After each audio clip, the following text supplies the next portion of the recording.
నమస్తే friends, welcome back to our channel. ఈరోజు అయితే మేము హెయిర్ కట్ చేసుకున్నామని జో పెట్టుకొచ్చినాం. హెయిర్ కేర్ మేము ఏం తీసుకోం కదా, మా హెయిర్ చూడు గడ్డి లెక్క తయారైంది మొత్తం. నా హెయిర్ అయితే కర్లీ హెయిర్, అది కొంచెం పెరిగిందంటే ఇక నాకు అసలు దూసుకొని గిన రాకుండా అయిపోతుంది మొత్తం. నేనైతే కొన్ని రోజుల నుంచి ముల్లెట్ కట్ అయితే మెయింటైన్ చేస్తున్నా.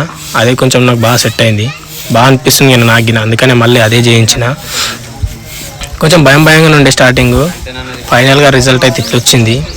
ఏదో మనకు సెట్ కాదు కానీ అడ్జస్ట్ కావాలి అంతే. ఫైనల్ రిజల్ట్ అయితే ఇట్లుంది. నాకు కటింగ్ సెట్ అయిందా లేదా అనేది కింద కామెంట్ చేయండి. నెక్స్ట్ విజయ్ గణవంత్ వచ్చింది. లాస్ట్ టైం అయితే మన కటింగ్ నేను చేయించిన, కొంచెం తేడాగా కొట్టింది కానీ మన నన్ను ఏమనలేడు. అయినా సరే ఈసారిగిన మళ్ళీ నన్నే అడిగిండు ఎట్లా చేసుకోవాలని. నేనైతే వన్ సైడ్ చేసుకోరా అని చెప్పేసిన, నీకు బాగా సెట్ అవుతుంది అనేసి. అందుకని వన్ సైడ్ కొట్టిండు. వానికి మిడ్సులుగా పట్టుకుని ఉండే మంచిగా మసాజ్ కొట్టిండు. సందులో మంది అంటే ఎక్కువ కొట్టమని చెప్పిన నేనే. మాకు కొంచెం సపోర్ట్ చేసి ఛానల్ని సబ్స్క్రైబ్ చేసుకొని వీడియో ఎట్లుందో కామెంట్